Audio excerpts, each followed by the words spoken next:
Bonjour, bonjour. Bienvenue à Bible and Coffee. Bible and Coffee and Lemon Curl pour ce matin. Désolé, je suis encore un petit peu en retard là. Plus Noël approche, plus je suis en retard. Je sais pas pourquoi, j'ai un peu de peine.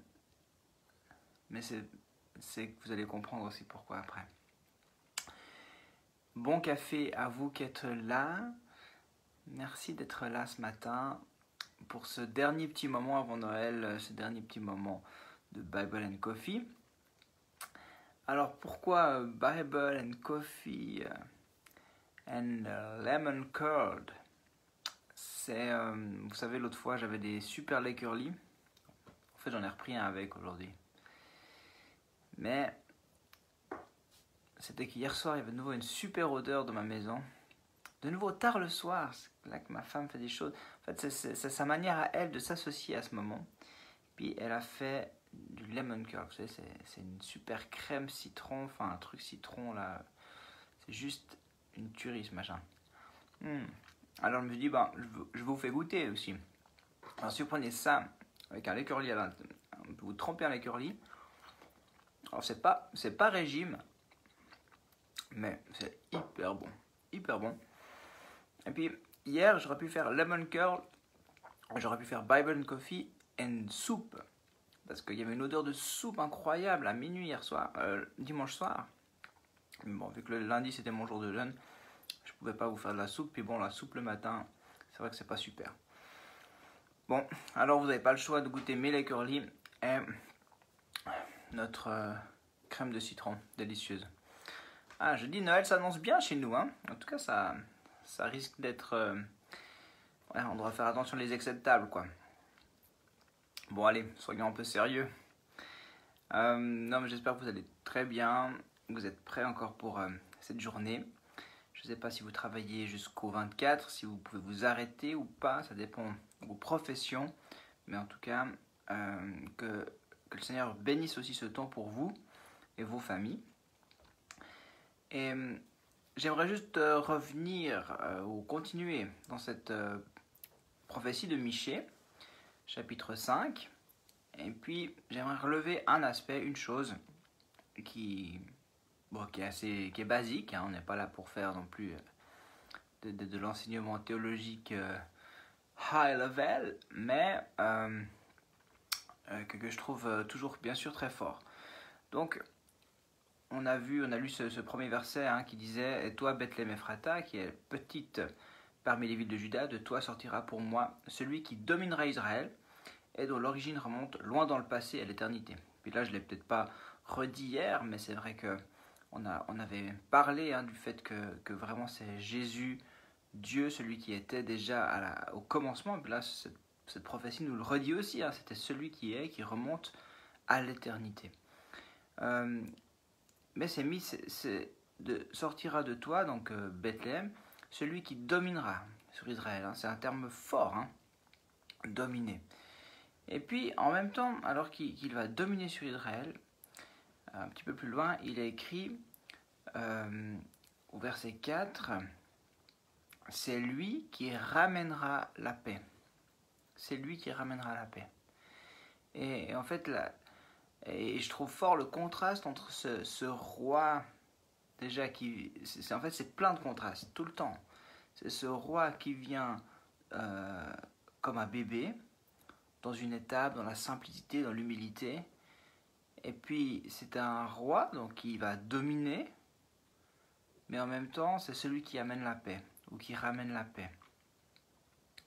Un règne de paix.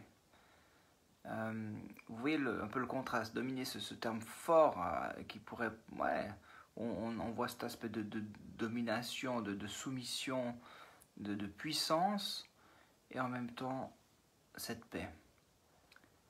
C'est à la fois ce lion et l'agneau.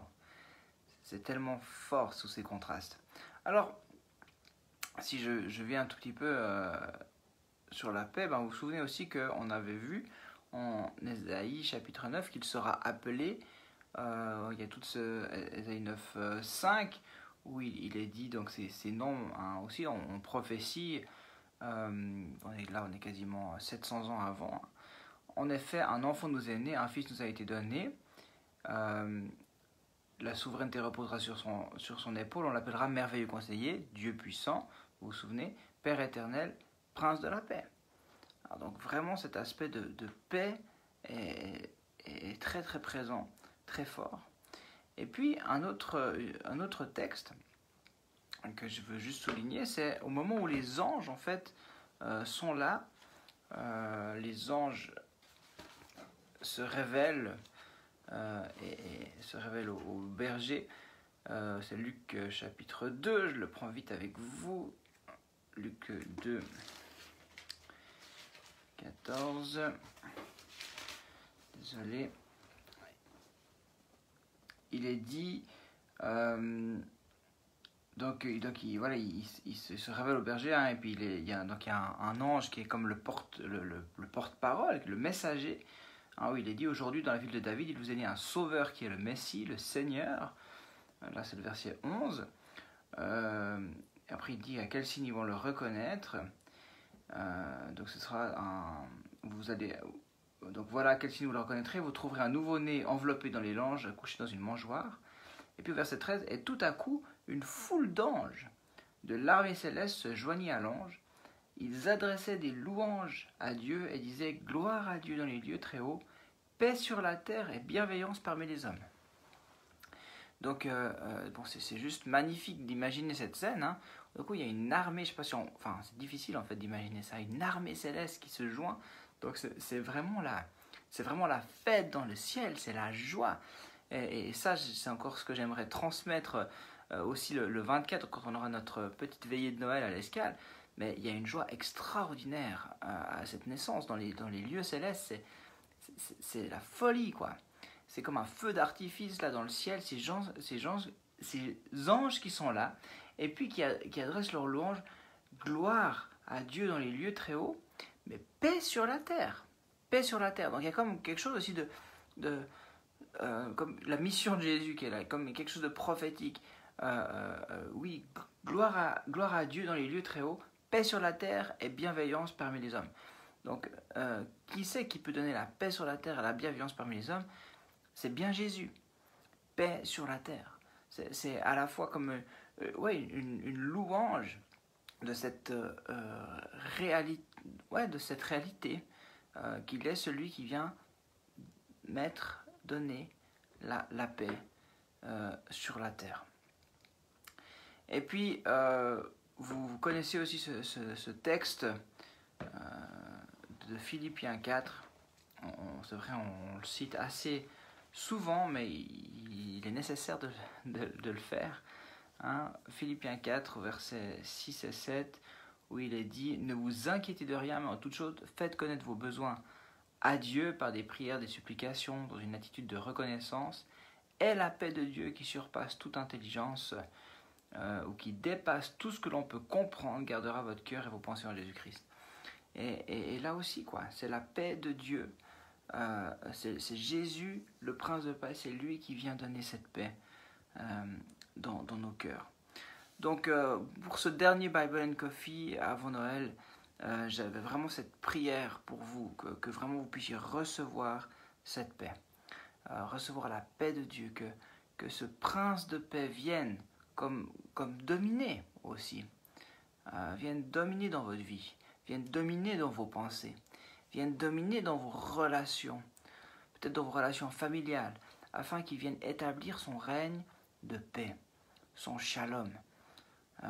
Que cette paix vienne aussi dans tout votre être intérieur. Que vous ne restiez pas inquiet, que vous ne promeniez pas des regards inquiets, comme dit aussi Ésaïe, mais que vraiment vous puissiez saisir et recevoir ce prince de paix dans votre cœur. Alors je vous le souhaite vraiment de tout mon cœur aussi.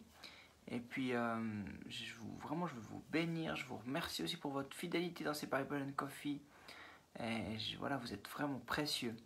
Et je prie que ce temps de Noël soit un temps tout particulier, où vous puissiez juste vous arrêter, vous poser et laisser venir encore régner avec cette paix qui surpasse tout ce qu'on peut comprendre. Alors, je vais prier encore avec vous. Seigneur Jésus, merci pour le prince de paix que tu es. On est dans un monde qui est encore sous la domination de l'ennemi, de Satan. Mais Seigneur, toi tu arrives petit, comme un enfant, nous rejoindre là. Et tu viens et tu déclares que c'est toi le prince de la paix. C'est toi qui domines sur les nations, c'est toi qui domines sur nos vies. C'est toi le vrai roi, le roi des rois. Celui qui est au-dessus de tout, au-dessus des circonstances. Ton nom est tout puissant. Ton nom est au-dessus de tout nom. Alors, c'est ton nom que l'on veut proclamer. C'est ton nom que l'on veut élever, Jésus. C'est ton nom auquel nous voulons rendre louange aujourd'hui, demain, dans ce temps de Noël tout particulièrement. Seigneur Jésus, c'est ton nom que nous célébrons. Et merci pour la puissance de ce nom de Jésus qui libère, qui renverse les forteresses, qui libère les captifs, qui console les cœurs brisés. Merci d'être ce Jésus qui est fort et qui vient à notre rencontre et qui vient avec un règne de paix, qui vient donner ce shalom. Merci de remplir chacun de cette paix ce matin. Là où il y a des inquiétudes, peut-être encore dans le travail, peut-être des inquiétudes dans les relations, des inquiétudes dans la vie familiale, des inquiétudes face à la maladie. Seigneur, merci de venir mettre ta paix dans le nom puissant de Jésus. Je bénis chacun qui a regardé encore ce matin et dans cette journée cette petite vidéo. Et j'appelle ton règne de paix. Que ta gloire te soit rendue. Dans le nom de Jésus, Amen. Amen, Amen, vous êtes là encore, Amen. J'espère que c'était pas trop long. Des fois on prie, c'est un peu long par caméra, mais priez avec moi, continuez à prier, proclamez la paix, soyez aussi des vecteurs de cette paix, transmettez cette paix. Ok? Et puis je vous souhaite vraiment un joyeux Noël avec vos familles. Soyez abondamment bénis.